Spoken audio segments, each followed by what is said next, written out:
Hello and welcome to my review of the LEGO Icons 10326 Museum, Natural History Museum to be precise. This is the 2024 modular building set from LEGO. It's obviously a museum here. This is a very large building. I believe it is one of the largest, in fact maybe the largest single modular building they have made yet. This covers a 32 by 32 base plate and a 16 by 32 base plate, making the full base a 48 by 32, which I believe is only the second time this has ever been done, the first time being in 2017 with the modular building 10255 Assembly Square, which marked 10 years of the modular building series. This year doesn't actually mark anything. I believe this is year 17 of the series, so I'm not 100% sure why it is so big, but it's certainly very nice and it's enormous. We'll start by looking at the minifigures and then we'll take the building layer by layer as they can easily be split off and looked at. Here are the first 4 of 7 minifigures included in the set. We have, people who can really fill any role, but I'm assuming general kind of worker at the museum, maybe museum director, window washer, and museum patron. All of these do look good. They all come with an accessory, from a camera to like a little window washing thing, to a large bone, to a brush. All of these prints do look good. I particularly like the one on the, it was the left, now it's the right, this one here. I feel that could be quite a useful print in many places. And yes, alternate face wise, we have 1, 2, 3. So all quite different expressions, which are nice to allow more different kind of scenarios to be set up around the building. And yeah, that's quite a good face there. Here we have the other 3 minifigures in the set and a little French bulldog. I believe that's the correct name for that. I've previously said that I'm not good on dog breeds, and that is correct. But here we have a couple other characters, probably another museum worker and a couple other patrons. The one on the right has a like cookie. Again, very nice torso prints. The ones particularly for the patrons, and again in the middle, I think it's a very nice one. But the patron ones are good, how they can be used in almost any scenario. Here we have, again, all 3 alternate faces. Again, giving quite different expressions. I believe this may be a new face piece here. And you can also see the dog on the end. There it is. Yes, definitely a nice set of minifigures. They work very well for the museum and maybe other sets, including other modular buildings that you might also have. Here is the modular building as a whole, with no minifigures in front of it blocking any of the view. This splits off in 3 main sections, which is the roof, which you can't grab from here because it is a little bit loose. The roof and the little painter's platform there. We'll look at this last. Next layer is this second layer, which splits off here, and it takes half of the columns out front with it, and we will look at this second. But let's start our look with the ground floor, which let's get in a little bit closer at. I do apologise if the camera is wobbling for any of this, as I'm going to be holding it by hand for some bits to show you some internal details. But starting out on the street here, we have a little bench and a mailbox which can be opened, and the letter can obviously be placed inside. We have a couple little birds here on the pavement. This pavement fits with all the other pavement in all the modular buildings to create the same look. It has a lamp, as most modular buildings do. It also has a very large pink tree outside, which is very nice. Not great to build, but once you do, it's pretty nice. There's 2 statues out front, which are like monofigs, all in grey, except for they do have some printing on the torso piece. All decoration in this set is a print, including that museum sticker, or print. That light is a little bit askew. Well, now it's on the floor. Well, just pretend it's there. The doors open as double doors with no pillar in the middle or anything. This takes you into like the reception area with a desk and a cash register. There's a magnifying glass on the wall. Through here, goes down some steps. There is some stuff on the ground. There's a pumpkin over there. There is a picture of the earth cut through there. That is actually brick built. There's the stairs up to the second floor. There's a volcano there erupting on the desk. In the window there's some rock geode pieces. And over here we have the dinosaur, which is its own build, which can be easily taken in and out. We'll look at that in a second. There is some more brick built up things on display there. Some stuff under a little glass cage there, and some eggs on some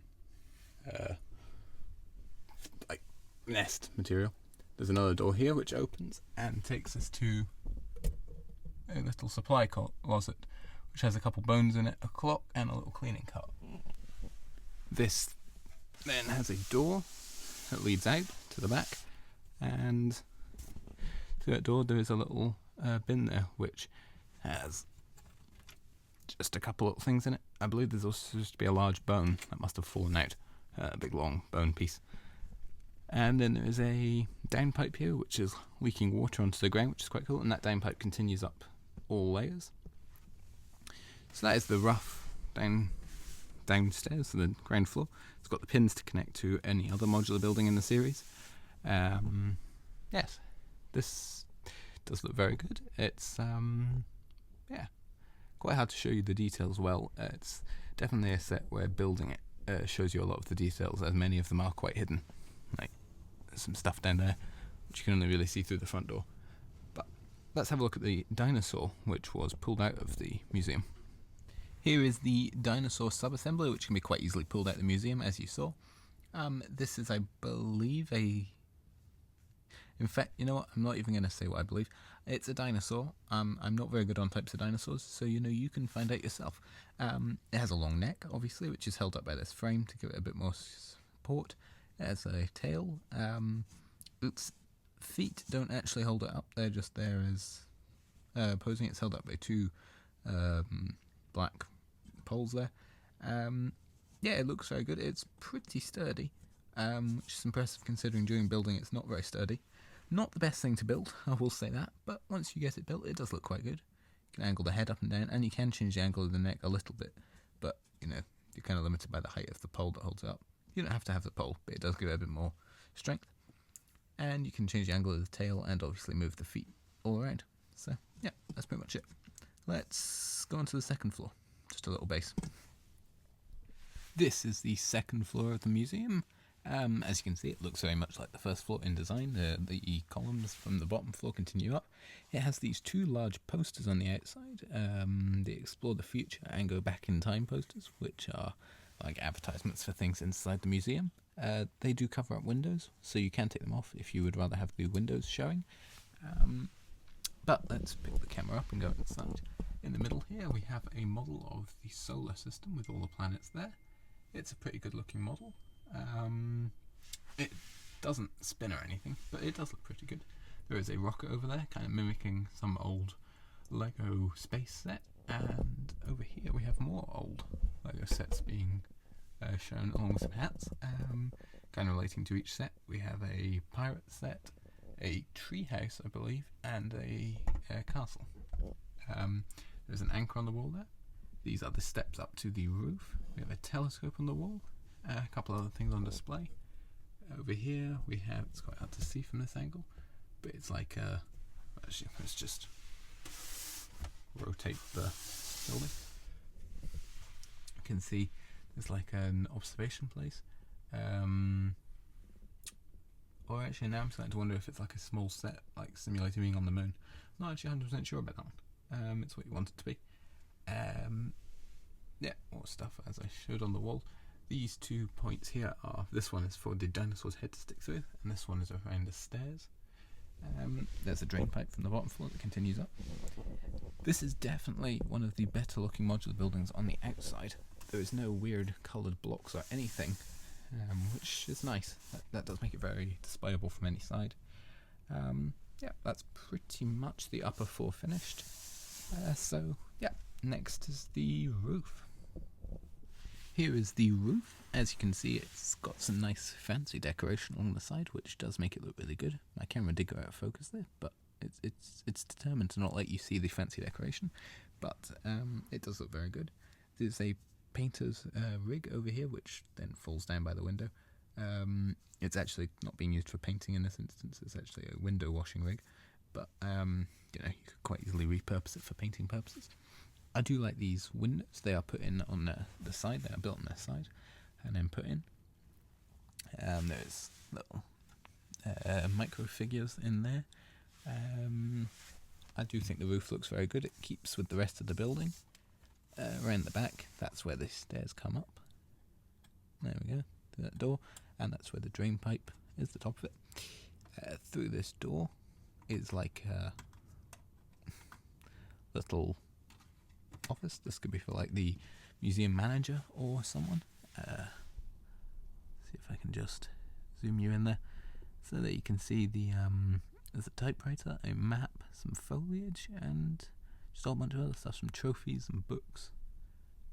So yes, and there's also a telescope out here for some like star watching, and that is pretty much everything.